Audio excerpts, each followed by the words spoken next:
If you have limiting beliefs, like you're not good enough, not worthy enough, you don't have enough money, knowledge, skills, you're too young, you're too old, neural patterns in your brain is what beliefs are. And we have constructive ones, destructive ones, empowering ones, disempowering ones, positive and negative neural patterns called beliefs. The key is to deactivate the beliefs that disempower you and to create a new belief that matches the vision and goal you have. Then we have the fears that I talked about. I'm going to give you a couple techniques. If you have a fear of having a goal and failing, you're not going to take action, because as soon as that circuit turns on for the failure circuit, which is the fear circuit, guess what happens? All of the motivation that you had goes out the window, and you either fight, freeze, or flee, meaning running away, doing something else like procrastinate instead of doing what you need to do. So if you have a fear of failure, a fear of success, a fear of being embarrassed, ashamed, ridiculed, or judged, these are going to turn off your motivational centers and activate your fear centers. So I'm not going to leave you hanging without a solution. First and foremost, understand that you and I became conditioned because of our parents, our teachers, television, radio, our experiences, what we heard, what we saw, what meanings we gave things, which means that we became conditioned. We weren't born with any beliefs or fears or self-image challenges. We developed them. And in neuroscience and neuropsychology terms means that we developed the patterns that got reinforced to become the natural, easy way for us to be, even though we may not want it. So, what if you wrote down a limiting belief that you had? Okay, I'm not smart enough, not good enough, not worthy, I don't have the money, I don't have the time, I don't have this, I'm too young, I'm too old. Write out whatever you want. And then what if you just created a new language pattern and reframed it and said, in the past, I used to believe, fill in the blank, and now I believe that I am smart enough, I am good enough, I am worthy, I can achieve this, I can find the money, I can upgrade my knowledge, I can upgrade my skills, and I'm excited and enthusiastic to achieve the vision and goal of, and write in the blank. Now, if you wrote that out and you repeated it and emotionalized it and felt it as if you were a Hollywood actor or actress learning a new role, you would activate something called the neuroplasticity switch in your brain that would cause new neurons to connect. And if you reinforced it for the next 100 days by reading it, emotionalizing it, recording it, and listening to it, you would take a new pattern that you wrote out, and then you would impress it through spaced repetition. Repetition, okay, is what is required in order to strengthen and reinforce a neural pattern. And practice is what makes permanent. Let me repeat. Practicing a paragraph or an affirmation of what you want is what makes permanent. What that means is it makes the neural network permanent, and it replaces the old pattern. It takes 66 days to 365 days to do this. So don't do it for a week going, nothing's happening. 66 days to 365 days.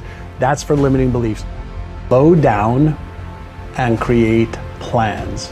Let me explain. When I was younger, I would take every single day as a challenge to get as many things as I could done. However, I didn't take the time to really focus on the things that were gonna make the biggest impact in my business. I gave everything the same value. And so, yes, I was busy, yes, I was getting things done, but if I could go back in time, I would focus on what is the plan that's going to move me down the road to achieve the business success that I want faster and easier versus harder and more complex.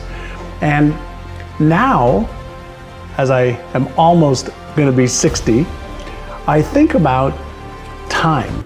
And I've done some videos in the past on there's no such thing as time management. All you can do is manage what you do in time. But in order to know what you should do in time, you have to think about What are the objectives that you want to achieve in your business? And in business, there's obviously sales, marketing, finance, management, product development, technology, etc. But there are certain things that you need to do before you do the other things. And what I've discovered is we tend to gravitate towards the things that interest us and are easy for us to do. But business isn't like that. In business, there are critical things that you have to do if you're serious about building a business that actually works for you instead of you working for it. So one of the things that is really, really important is that you take the time to find out what are the building blocks for your type of business, whether you're online or offline. Whenever you're looking to grow spiritually, emotionally, mentally, physically, there's going to be lessons involved. And if you don't learn the lesson, you're going to repeat it. That's number one.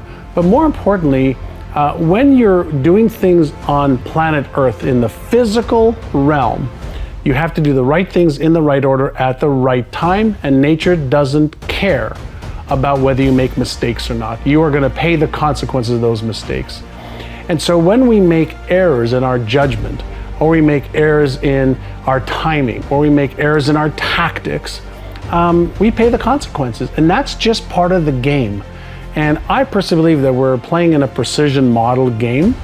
And so there's nothing that's out of order in the universe. So if nothing's out of order, my job is to be in resonance with the order that already exists.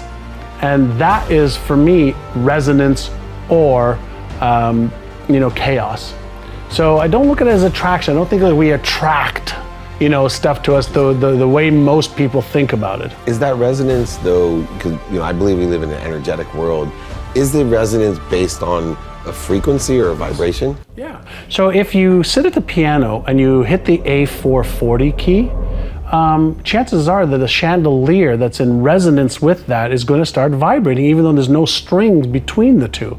So through the medium of air, anything that's in resonance is in this attractive state or in this coherence state.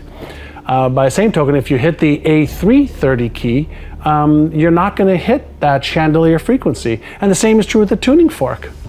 Right? So if you have a tuning fork and you hit a certain key, the tuning fork will start to vibrate. That's resonance. A lot of people think, well, that's attraction. No, it's not attraction. It doesn't work that way from all the research that I have mustered. So my job, and we get into some of the brain stuff, is if you think about a radio.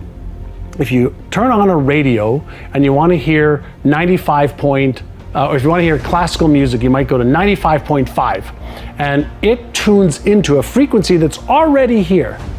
It's not attracting it, it's already here. If you don't like classical music, you go to 103.3 and you have punk rock.